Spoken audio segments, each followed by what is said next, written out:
आपने अभी तक हमारा चैनल सब्सक्राइब नहीं किया तो अभी सब्सक्राइब करें और बेल आइकॉन को क्लिक करके हमारी लेटेस्ट वीडियोस के बारे में अपडेट।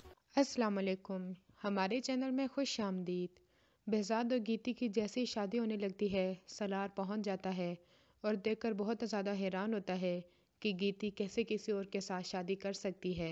behzad सलार से कहता है कि यहाँ से निकल जाओ, तो सलार कहता है मैं अकेला नहीं जाऊँगा, मेरे साथ गीती भी जाएगी।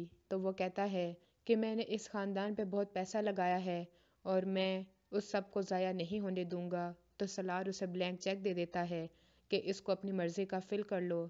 तो तब behzad और बाली दोनों बहुत हैरान होते हैं कि सलार तो बहुत ही अमीर है। वो उससे माफ़ी मांगते हैं और चुपचाप वहाँ से चले जाते हैं।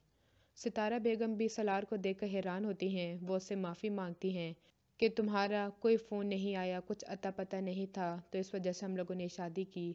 तो बाद में फिर वो सारे सलार और गीती की शादी करवा देते हैं।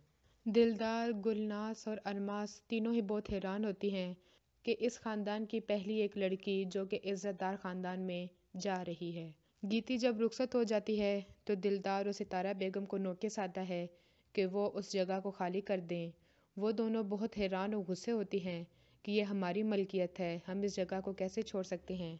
सितारा बेगम गीती को कुछ नहीं बताती ताकि वो परेशान ना हो और सारे चुपचाप संदल के साथ उसके डिफेंस वाले घर में चले जाते हैं और दिलदार वो लोग किराए के मकानों में धक्के खा रहे होते हैं और गीती सलार के साथ बहुत खुश रहती है। हमारी मज़ीद वीडियो को देखने के लिए हमारे चैनल को सब्सक्राइब करें, बेल आइकन को दबाना ना भूलिएगा। अगले वीडियो तक के लिए अल्लाह हाफ़िज़।